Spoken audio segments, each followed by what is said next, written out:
Coucou ma belle, je suis très contente de te retrouver aujourd'hui. Je suis contente d'avoir ce petit espace-là pour te délivrer ton message sur les ancêtres. Voilà, ça va être un petit message pas très long. Mais j'ai voulu venir te voir pour te transmettre ce message, même si j'ai très peu de temps en ce moment. Mais je suis là et c'est le principal. Donc on va aller voir avec l'oracle, du silence des âmes, d'accord, qui est génial. Franchement, je le trouve topissime. Donc, on va aller voir tes ancêtres, quel est le message qu'ils ont à te transmettre. J'avais fait un petit message flash sur Insta que je te transmets à chaque fois si tu n'es pas sur Instagram. Je sais que pour beaucoup d'entre vous, vous êtes sur Facebook, mais j'ai décidé, pour celles qui ne sont pas au courant, de fermer mon compte Facebook.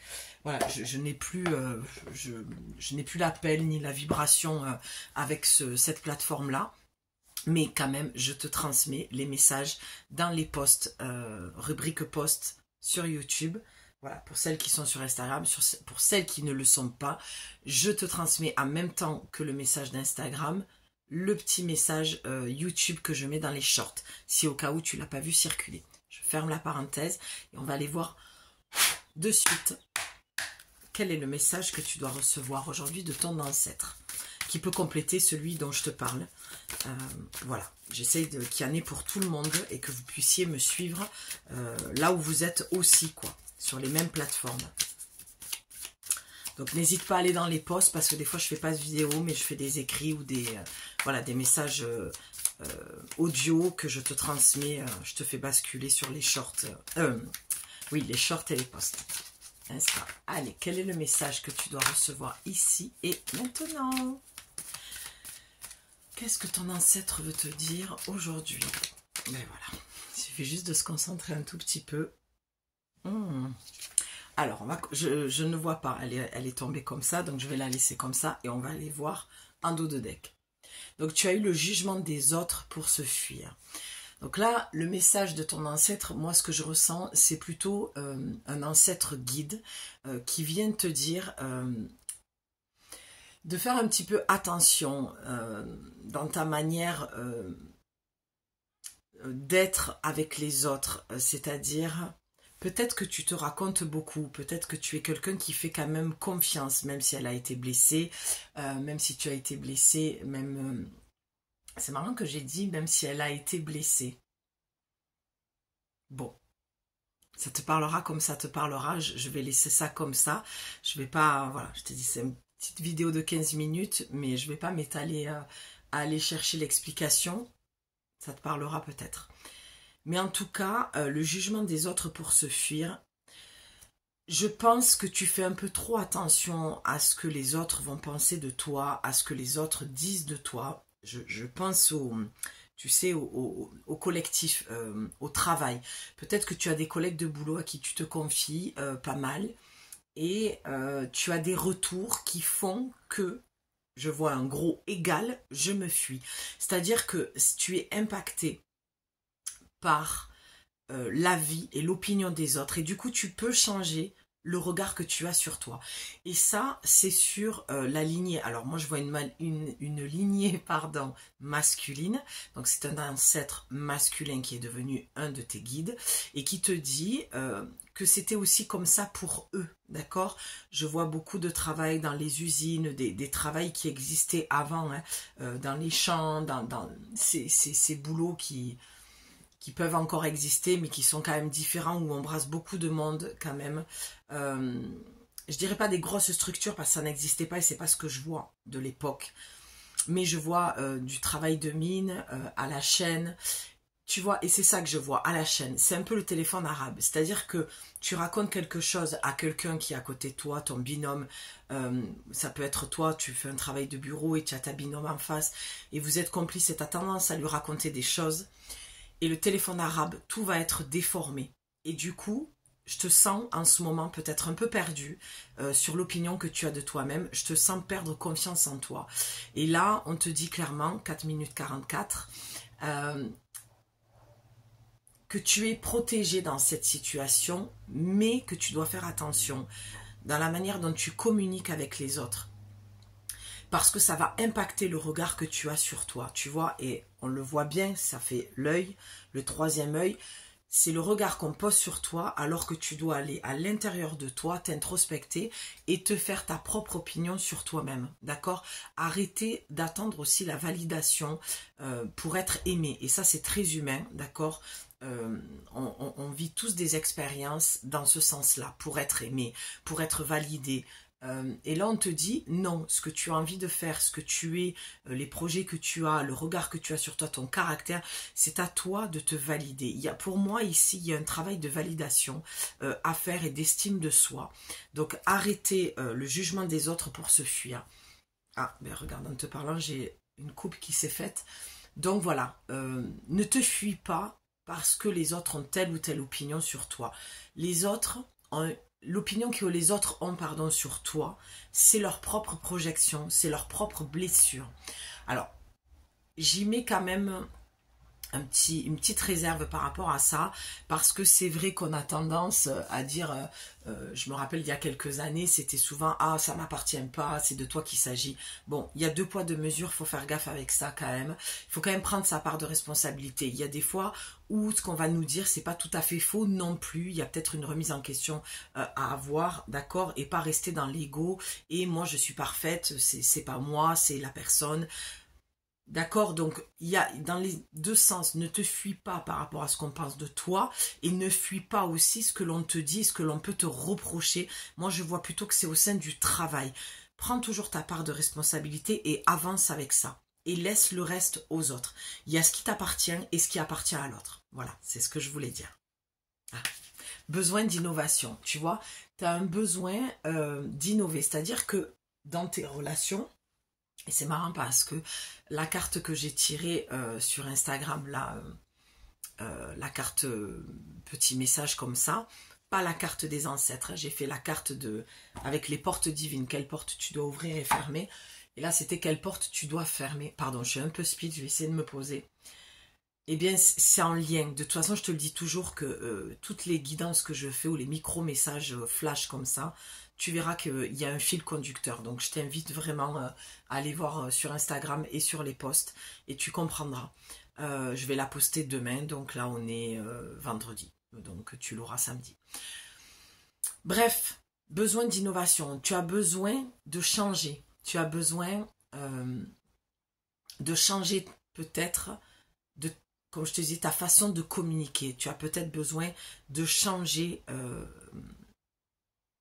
de collègues, d'amis, ta façon de te raconter. Tu as besoin d'innover dans quelque chose. En tout cas, tu as besoin de changement. Tu as besoin, je pense, d'avoir d'autres relations avec tes collègues. Je pense que c'est, pour la plupart d'entre vous, c'est quelque chose que tu sais déjà. Il y a quelque chose d'assez redondant, tu sais, de métro, boulot, dodo. Et c'est ce qu'elle vient me dire, cette carte. Besoin d'innover, c'est j'ai besoin de changement. La routine me fatigue, m'épuise, me pèse. C'est toujours les mêmes discussions à la pause café. C'est toujours les mêmes réflexions, c'est toujours les mêmes blagues. Et tu peux même arriver à comprendre que même toi, tu es toujours dans la même dynamique je raconte toujours mes problèmes, on parle toujours de mes problèmes. Il y a quelque chose qui est redondant dans un sens comme un autre. Et moi, ce que j'entends pour toi, c'est vraiment de te focaliser, tu vois, avec l'œil sur toi. Ici. Sur toi. Sur ce que toi, tu as besoin de changer, d'innover. Peut-être que tu es... on a le regard que tu as sur toi. Au-delà du troisième œil, introspecte-toi, remets-toi peut-être un petit peu en question. Et c'est pas remets-toi en question sur tu fais mal, c'est de ta faute. Ça, c'est très égotique, d'accord? On n'est pas sur ça. C'est remets-toi en question pour te permettre d'avancer. Prends ta part de responsabilité, avance avec ça, ce que je te disais tout à l'heure. Et entends aussi l'autre, peut-être d'être un peu aussi, de faire un peu plus attention, soit plus observatrice, que de parler, d'accord? Voilà, donc la remise en question, l'introspection, le regard sur l'autre, parle moins, te confie moins, innove, change quelque chose dans tes relations, quelles qu'elles soient, au travail, familial, amical, il y a un besoin de changement, d'accord? Mais ça, c'est quelque chose pour moi que tu sais, d'accord? tu le ressens. Derrière, tu as eu besoin de découverte. Donc, il y a vraiment une envie profonde que quelque chose change dans ta vie. Et pour que ça puisse changer dans ta vie, il faut que ça change à l'intérieur de toi. Il faut que ton regard que tu as sur toi, ma belle, change. D'accord, il y a vraiment, comme je te dis, ce besoin de travailler sur l'estime de soi et de la confiance en soi.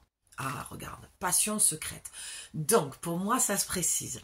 Ça veut dire que tu aurais parlé à une ou des personnes de tes passion, d'accord, de quelque chose que tu as pu peut-être garder secret à l'intérieur de toi. Et c'est très beau parce que la rose représente le féminin sacré. Et moi, vraiment, ce que je viens de voir là en te disant juste ça, c'est que tu as beaucoup parlé de tes blessures, d'accord, de femmes, de tes traumatismes, de tes relations amoureuses, de ton ex, peu importe. Et il y a des personnes qui s'en sont servies. Et on te dit, sois plus secrète. Reprends le pouvoir sur ta vie. Cet ancêtre dit, voilà, c'est quelque chose qu'on a vécu sur la lignée, on vient te mettre en garde, on te dit de faire attention, mais de ne pas vivre dans la peur non plus. Vraiment, voilà, je me répète, pardon, mais va écouter le message sur Instagram que je vais poster demain, sur quelle porte tu dois fermer, parce que c'est vraiment en lien. Donc, tu as peut-être parlé de tes projets, ma belle, d'accord, tout simplement, et on est venu te dissuader, te persuader même que c'était pas le bon chemin, que cette nouvelle direction que tu prenais allait être dangereuse pour toi, que tu prenais trop de risques financiers, que là tu as un boulot établi, que tu as quand même un salaire et qu'il faut que tu fasses attention parce que tu as des enfants derrière, d'accord. Moi, j'incite personne, hein, comme je te le dis, tu as l'entière responsabilité de ce que tu fais ensuite, de ce que je te transmets comme un message canalisé. Seul toi a le dernier mot, en fait. C'est toi qui prends la décision de. Moi, je ne fais que transmettre. Je suis la messagère. À toi de prendre la décision. Tu sais, Bouddha disait, n'écoute pas ce que je dis, ne rejette pas ce que je dis, mais ce qui restera sera ta vérité. N'écoute pas ce que je dis, ne rejette pas ce que je te dis, ce qui restera sera ta vérité. Et c'est un petit peu ça, c'est un petit peu la question de vérité, la vérité de soi, de l'estime de soi, qu'est-ce que tu penses, qu'est-ce que tu veux. C'est vraiment, si je devais résumer cette petite guidance, message de ton ancêtre, c'est quelle est ta vérité? Qu'est-ce que tu penses réellement de ce projet? Toi, qu'est-ce que tu penses réellement de toi? Où tu en es dans ta confiance en toi? Quel regard tu portes sur toi? Quelle estime tu as de toi-même? Donc fais attention à qui tu parles, ne parle pas trop, recentre-toi sur toi, n'oublie pas cet œil, regarde à l'intérieur de toi, plonge-le cet œil à l'intérieur de toi et va voir ce qui se passe. Qu'est-ce que tu vois? Sois honnête avec toi, on ne te demande pas d'être parfaite, j'ai peut-être affaire à des femmes qui ont cette quête de perfection absolue, de vouloir tout faire parfaitement, d'avoir la to-do list parfaite, la routine parfaite, de trouver l'équilibre parfait, de se mettre un petit peu une pression au niveau de la routine. Alors que cette routine, comme on l'a vu, tu as envie de la quitter parce qu'elle ne te convient plus. Il y a quelque chose, peut-être un mode de vie qui ne te convient plus non plus. Donc, pourquoi se mettre cette pression ? Pourquoi vouloir être parfaite? Il y a peut-être une dichotomie entre ce que tu penses, ce que tu dis, ce que tu veux vraiment. Donc pour moi, il y a une vérité à aller chercher à l'intérieur de toi, mais ta vérité, d'accord? Et arrêter d'aller chercher dans chaque personne une vérité qui n'est forcément pas la tienne, mais qui n'est qu'une projection sur toi. Donc fais attention à ça. Retrouve tes passions, retrouve ton chemin, retrouve ta direction. Et si tu as besoin, parce que tu n'y arrives pas seul, je peux t'aider dans ce sens-là. Tu m'écris, tu auras mon mail dans la description. Et moi, je t'embrasse très très fort. Je te souhaite d'arriver à aller sur ce chemin avec beaucoup d'amour de soi, de douceur, de confiance. Garde le cap,